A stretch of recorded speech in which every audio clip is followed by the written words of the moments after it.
This is the Canadian Country Showcase. Here's Courtney Fielder. You must just be on cloud nine right now after the exciting announcement. Your debut album, Unlearn, coming out on April 28th. Yeah, I'm very excited. It's been a lot of work over the past few years. And so for everyone to be knowing that it's coming out is really exciting for me. Oh, that's awesome. So tell us a little bit about this whole album process. Like you mentioned, it's been a long time coming for you. Yeah. So I first moved to Nashville and, signed at Big Loud almost 5 years ago now. And so from that point, it's just been, starting to write songs for this record. And slowly we've been recording 2 or 3 at a time over the past few years. And it's amounted up to having enough for a whole project now. So yeah, I've lived with it for a long time. And so it's time to share it with everybody. Oh, that's awesome. So how many songs are going to be on this album? So there'll be 10 songs on this record. Oh, that is so exciting. And of course, the title track, which I seen you posted a video of this song on YouTube as well called Unlearn, the title track of this one. It's such a beautiful song. Thanks. And of course, I seen that you mentioned as well that you wish that this was a song that you had when you were younger. Yeah, I mean, this is definitely the most personal song on the record. With your debut album, you hope that people just get to know you a little bit in your story. And at first I was a little scared to put this song on the record just because it's so vulnerable. But if there's any 3 minutes that can get people to know a little bit about me, I think it's this song. Oh, that's awesome. Is that why you decided to make the whole album titled Unlearn?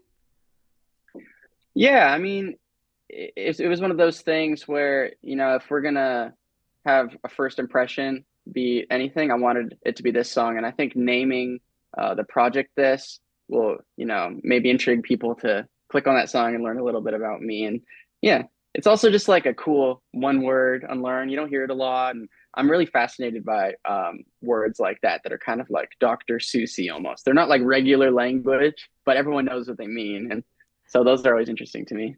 Oh, that's awesome. Well, we cannot wait for fans to get a chance to hear this debut album from you with those 10 songs as well. I know one of them that everybody's been loving so far here is Second Guessing, which must be so cool for you to see this song come to life for you now. Yeah, this is definitely a song that's just had many different births, from the first time it was on Songland on NBC, which was in 2019, and then putting it out myself and playing it on The Bachelor. And it's just getting all these doors open just because of that. And so it's really fun for it to be part of my story now and for it to be playing up on the radio back home and getting all this love. And yeah, it's really cool. Speaking about The Bachelor, how cool is that for you? Because not very many Canadians get a chance to go and perform on The Bachelor. How cool is that for you to just be opened up to a whole new audience with that? It was super cool. I mean, there's no way to be on set of that show and not realize how iconic that moment is and how special it is to be chosen to be given that opportunity. And then watching it, we had a little watch party here, and you almost can't even fathom that, you're watching it, but also millions of other people are watching at the same time. And so, yeah, I feel like everyone needs to go through a thing of watching themselves on TV because it's a very interesting experience, but also the coolest experience. So what was the craziest thing for you then, watching yourself then on TV after doing that performance?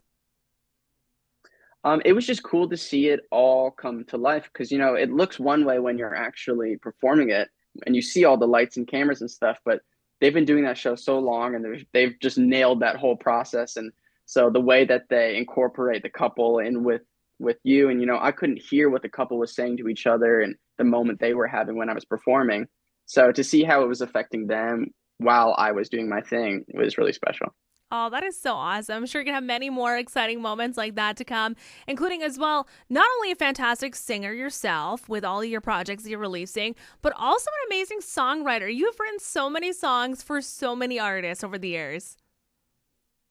Yeah, I mean, that's kind of how I got my foot in the door here in Nashville. I moved here and started writing every day. And, everyone just hopes that the song they wrote that day ends up in the right hands, or the right person hears it and decides they want it to be a part of their record. So yeah, having Florida Georgia Line record Second Guessing, and then Polaroid by Keith Urban, and all these heroes of mine that, I used to just go see them at Bud Stage in Toronto and stuff like that when I was younger. And so to hear my songs coming out on their records is just crazy. Who would be a dream cut for you? See, if you asked me 4 years ago, it would have been Keith Urban and Florida Georgia Line, and then I got those two, and so yeah, I don't know what can top any of those. There's many artists out there that I still think would be amazing to hear them record one of my songs, but I'm very happy with all the chances I've gotten already, and anything else now is just it's the cherry on top, you know. So do you get a little nervous when you find out that like someone like Keith Urban or Florida Georgia Line was going to cut one of your songs?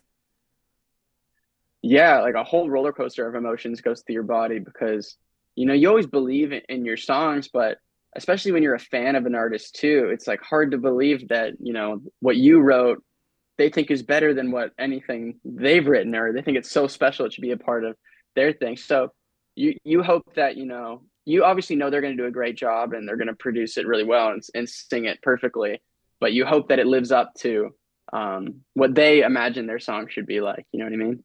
Well, especially like if your voice is on these demos and stuff that they're listening to as well, you're just like, man, they heard my voice. Yeah, I go through that too. Like even when I hear a song of mine has been pitched to an artist, and even if they say no, I still think it's so cool. I'm like, well, that means they heard me sing. You know what I mean? So yeah, I still geek out over that stuff all the time.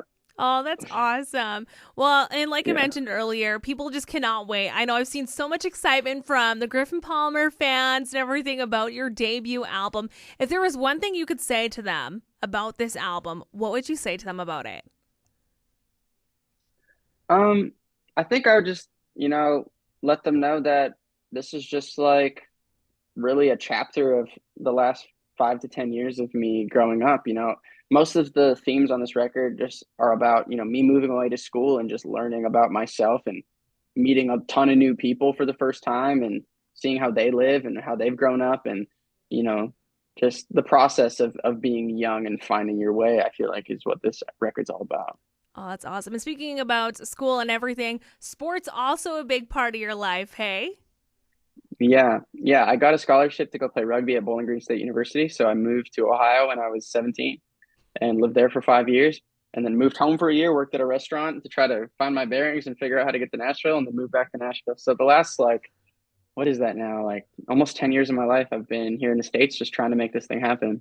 Oh, that is Mhm. amazing. Well, they're happening now. And like I mentioned, we just cannot wait for April 28th to get here to hear your debut album, Unlearn. Is there anything you want to say to your fans before we let you go here today, Griffin? Just that I'm super excited to get back up to Canada soon and just play these songs for you and meet all you guys, especially all y'all at radio that have been playing this song. And yeah, I'm excited to come home soon. Now I